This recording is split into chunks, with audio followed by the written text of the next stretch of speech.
پھر ایک اس سے نچلا درجہ ہوتا ہے، یہ ایسے لوگ ہوتے ہیں جو کسی ذاتی مجبوری اور ضرورت کے تحت باقاعدہ اجازت لے کر چلے جاتے ہیں، جبکہ اس سے بھی ایک نچلا درجہ ہے، یہ وہ لوگ ہیں جو اجازت کے بغیر ہی کھسک جاتے ہیں، گویا ان کا دین کے اس کام سے کوئی تعلق ہی نہیں تھا۔ ٹھیک ہے، تو یہ تین قسم کے لوگ ہمیں ملتے ہیں کسی بھی جماعتی زندگی میں۔ لا تجعلوا دعاء الرسول بینکم کدعاء بعضکم بعضا، نہ بناؤ تم، لا تجعلوا، نہ تم بناؤ، رسول کے بلانے کو، بینکم اپنے درمیان، کا دعائی بعضکم بعضا، جیسے بلانا ہے تم میں سے بعض کا بعض کو۔ قد یعلم اللہ الذین، یقیناً جانتا ہے اللہ ان لوگوں کو،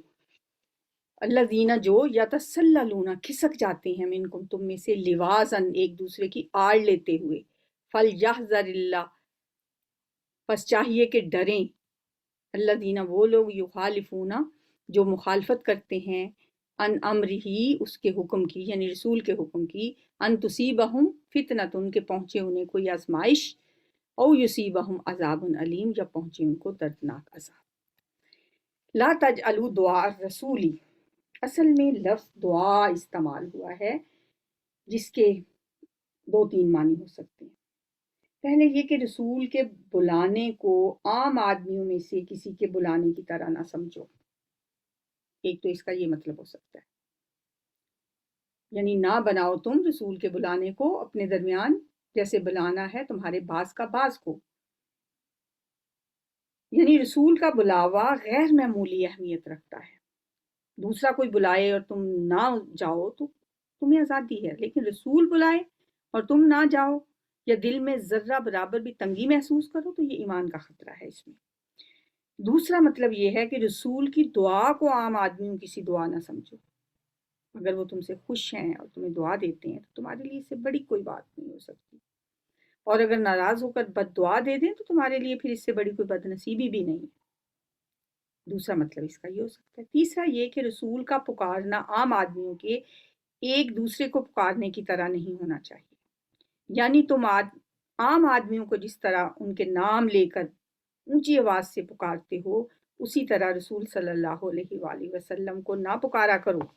اس معاملے میں ان کا انتہائی ادب پیش نظر رکھنا چاہیے، جس طرح کہ سورہ حجرات میں بھی اللہ تعالیٰ نے جب ہدایات دیں نبی صلی اللہ علیہ وسلم کے ادب کے سلسلے میں، وہاں بھی فرمایا یا ایھا الذین آمنوا لا ترفعوا اصواتکم فوق صوت النبی ولا تجہروا لہ بالقول کجہر بعضکم لبعض ان تحبط اعمالکم وانتم لا تشعرون، اے ایمان والو اپنی آوازیں نبی کی آواز سے اونچی نہ کیا کرو، اور نہ آپ سے اونچی آواز میں بات کرو جیسے تم ایک دوسرے سے اونچی آواز میں بات کرتے، کہیں ایسا نہ ہو کہ تمہاری ساری زندگی کے اعمال برباد ہو جائے اور تمہیں پتہ بھی نہ چلے۔ تو یہاں پہ بھی اس سے یہ مطلب بھی ہو سکتا ہے، یہ تین مطلب اس کے ہو سکتے ہیں، اپنے اپنے معنی کے لحاظ سے تینوں ٹھیک ہے، لیکن جو بعد کے مضمون سے جو مطلب پہلا مطلب جو ہے نا، یہ ان تینوں میں سے جو پہلا مطلب ہے، جو بعد کا مضمون اس کے بعد آ رہا ہے، اس سے پتہ چلتا ہے کہ سب سے پہلا مفہوم ہی اس کا بہتر ہے، یعنی رسول کے بلانے کو عام آدمیوں میں سے کسی کے بلانے کی طرح نہ سمجھو۔ ٹھیک ہے، قد یعلم اللہ الذین، اللہ تعالیٰ جانتا ہے، اللہ کو پتہ ہے، ان لوگوں کو خوب جانتا ہے جو تم میں ایسے ہیں کہ ایک دوسرے کی آڑ لیتے ہوئے چپکے سے کھسک جاتے ہیں۔ یہ منافقین کی ایک اور علامت بتائی گئی ہے کہ اسلام کی اجتماعی خدمات کے لیے جب بلایا جاتا ہے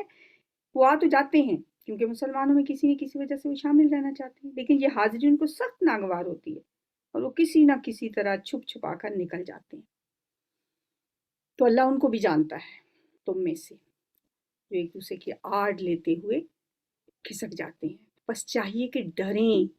ایسے لوگوں کو چاہیے کہ وہ ڈریں، وہ لوگ الذین یخالفون عن امرہ جو مخالفت کرتے ہیں اس کے حکم کی، یعنی رسول صلی اللہ علیہ وآلہ وسلم کی جو مخالفت کرتے ہیں، ان کو ڈرنا چاہیے کہ وہ کسی فتنے میں گرفتار نہ ہو جائیں یا ان پر دردناک عذاب نہ آ جائے۔ امام جعفر صادق رضی اللہ تعالیٰ عنہ نے فتنے کا مطلب یہاں ظالموں کا تسلط لیا ہے، یعنی اگر مسلمان رسول اللہ صلی اللہ علیہ وآلہ وسلم کے احکام کی خلاف ورزی کریں گے تو ان پر جابر اور ظالم حکمران مسلط کر دیے جائیں گے۔ بہرحال فتنے کی یہ بھی ایک صورت ہو سکتی ہے، اور اس کے علاوہ بھی کوئی صورتیں ہو سکتی ہیں، مثلا آپس کے تفرقے، خانہ جنگیاں، اخلاقی زوال، داخلی انتشار، یہ سارے مفہوم فتنے کے ہو سکتے ہیں۔ الا ان للہ، خبردار بے شک اللہ ہی کا ہے، ما فی السماوات، جو کچھ آسمانوں میں ہے، والارض، اور زمین میں ہے، قد یعلم، یقیناً وہ جانتا ہے، ما انتم، جس حال میں تم ہو، علیہ، اس پر، یعنی جس حال پر تم ہو وہ جانتا ہے، وہ یوم، اور جس دن، ترجعون، وہ لوٹائے جائیں گے، الیہ، اس کی طرف۔ اللہ کو سب پتا ہے کہ اب تم کس حال میں ہو، اور اس دن کو بھی وہ جانتا ہے جس میں وہ لوٹائے جائیں گے اس کی طرف۔ فَيُنَبِّئُهُم، پھر وہ خبر دے گا انہیں، بما عملوا، اس کی جو انہوں نے عمل کیے، واللہ بکل شیء علیم، اور اللہ تعالیٰ ہر چیز کو جاننے والا ہے۔ انسان سمجھتا ہے کہ بس جتنا میں سمارٹ ہوں کوئی بھی نہیں ہے، جو میں کرتا ہوں کسی کو پتہ ہی نہیں چلتا۔ اللہ تو ہر چیز سے واقف ہے، تمہارے سینے کے بھید جانتا ہے، جو تم اس وقت کر رہے ہو تمہارے ایک ایک عمل کو لکھا جا رہا ہے، ایک ایک حرکت تمہاری نوٹ کی جا رہی ہے، اور اس دن کو بھی جانتا ہے جس دن تم اس کے پاس پہنچو گے، پھر وہ ہر بات تمہیں کھول کھول کے بتا دے گا جو تم نے عمل کیے۔ اللہ بکل شیء علیم، اور وہ ہر چیز کا جاننے والا۔ الحمدللہ ہماری سورۃ النور آج مکمل ہوئی۔ اللہ تعالیٰ ہمیں توفیق عطا فرمائے کہ ہم اسی طرح اپنے قرآن کو پایہ تکمیل تک پہنچائیں۔ یا رب لک الحمد کما ینبغی لجلال وجہک وعظیم سلطانک، اللہم صلی وسلم علی نبینا محمد، ربنا ھب لنا من ازواجنا وذریاتنا قرۃ اعین واجعلنا للمتقین اماما، ربنا ظلمنا انفسنا وان لم تغفر لنا وترحمنا لنکونن من الخاسرین، اللہم اشف مرضانا ومرضى المسلمین، اللہم انا نسألک الصحۃ والعفۃ والامانۃ وحسن الخلق والرضا بالقدر، یا حی یا قیوم برحمتک نستغیث، اذھب البأس رب الناس واشف انت الشافی لا شفاء الا شفاؤک، شفاء لا یغادر سقما۔ یا اللہ ہماری دعائیں قبول فرما لے، یا اللہ ہمارا پڑھنا پڑھانا قبول فرما، یا اللہ اس میں ہم سے کوئی غلطی ہو گئی ہے اسے معاف فرما، یا رب العالمین جو لوگ اس کو پڑھنے والے ہیں یا اللہ انہیں دین کی سمجھ، قرآن کی محبت اور اپنی محبت عطا فرما،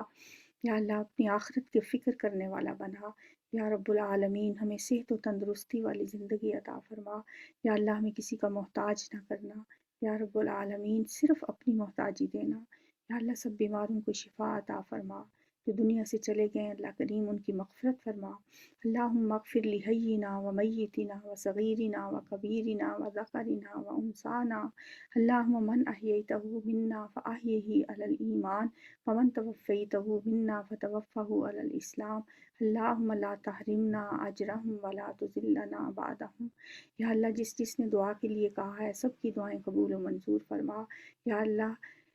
جس کی جو خواہش ہے، جو آرزو ہے، جو جائز تمنا ہے، یا اللہ سب کی دعائیں قبول فرما لے، یا اللہ بے روزگاروں کو روزگار عطا فرما، بے اولادوں کو صالح نیک اولاد عطا فرما، یا اللہ جن کا کاروبار نہیں ہے انہیں رزق حلال عطا فرما، یا رب العالمین جو پریشان ہیں ان کی پریشانیاں دور فرما، یا اللہ جن کی اولادیں نافرمان ہیں انہیں فرما بردار بنا، یا اللہ ہماری اولادوں کو ہمارے لیے صدقہ جاریہ بنانا، ہمارے ماں باپ کے لیے ہمیں صدقہ جاریہ بنانا، ربنا تقبل منا انک انت السمیع العلیم وتب علینا انک انت التواب الرحیم، وصلی اللہ تعالی علی خیر خلقہ محمد وآلہ وصحبہ وازواجہ وذریتہ اجمعین برحمتک یا ارحم الراحمین، الہی آمین۔ سبحانک اللہم وبحمدک نشہد ان لا الہ الا انت نستغفرک ونتوب الیک۔